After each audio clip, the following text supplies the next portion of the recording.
think I'd just like to start by inviting some comments. Or The fact that the first film talks about $25 per month as the income, and today our standard is $30 a month.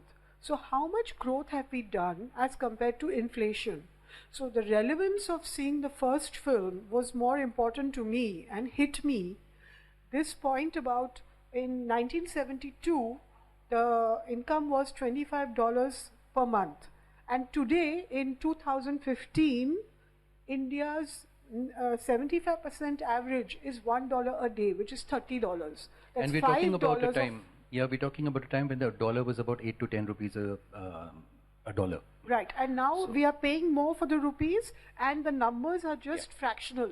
So, what growth have we really done? That is the most underlying thing that hit me today, and from there, everything takes off. I mean, we've gone backwards. I feel we've all become a slum. In fact, the way I see it. So this was a very important input that I got, which I had not realized. Sure. Thanks. These are just nonsense figures like GDP and growth rate and all these things. The only thing what matters is, are you happy or are you not happy? Look at the country like Bhutan. According to the economists, it must be a very poorest country in the world, but they are the happiest people in the world. You know, that is what is Buddhist according to their own says. happiness index. Yeah. Yeah, I mean, that is what is the Buddhist economy. They say you invest where there is a need, don't invest when there is a demand. The worst disease that any society can have is poverty, because in an American situation like a nuclear agreement, you have mischief makers who can utilize that as a tool against you. So the situation is completely different. Thank you. Thanks. I think let's just And come back to these two films. And one more thing, like now the Prime Minister is declaring they want to have 100 smart cities.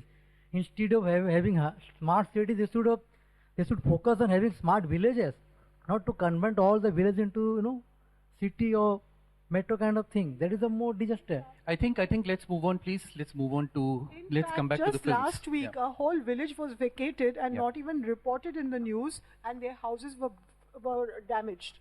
So I saw the first film and I thought it was very like textbookish, like what we taught in school. Yeah. Like a civics textbook, where a utopia is shown by the government.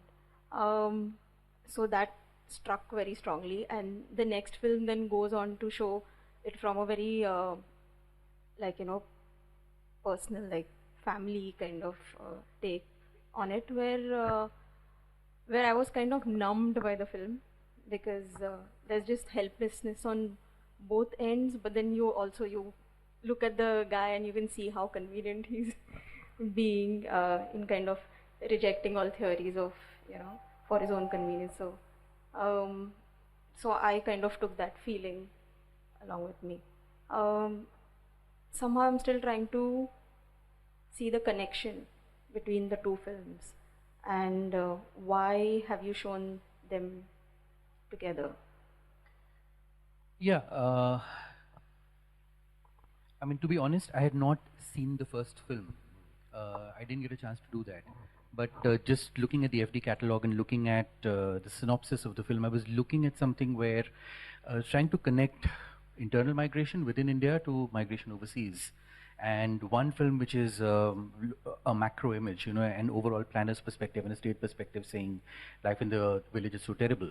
And this is the kind of utopia we're building for you, to something which is more micro, which is more personal, where the filmmaker is spending time with individuals and looking at what happens. So it was a bit of an experimental pairing on my part as well, but thematically I thought they might work that way, where if you're talking to a person in the US, they will not, majority of them will not know what India is, or where India is and so on. If you talk to a person in Bombay, they will not know the name of a small town in Bihar. So I was kind of looking at it from that kind of perspective, where you're going towards this idealized utopia, or the image of something that's made to look utopian for a better life, and that's what happens to you. Anyway, next Saturday at 4 p.m., We have the screening of Sridhar Rangayan's documentary called Breaking Free, which is a lot of testimonies of LGBT people. It's a program where the filmmaker will be present, and there'll be a discussion with him after the film screening. So do come, spread the word. Eighth program will be announced shortly. On the 14th, the program will be held on Friday and not Saturday, because Saturday is 15th and that's a national holiday where nobody wants to come, not even us, crazy film freaks. So that will be on the 14th. The programs will be announced shortly. Thanks a lot and hope to see you soon.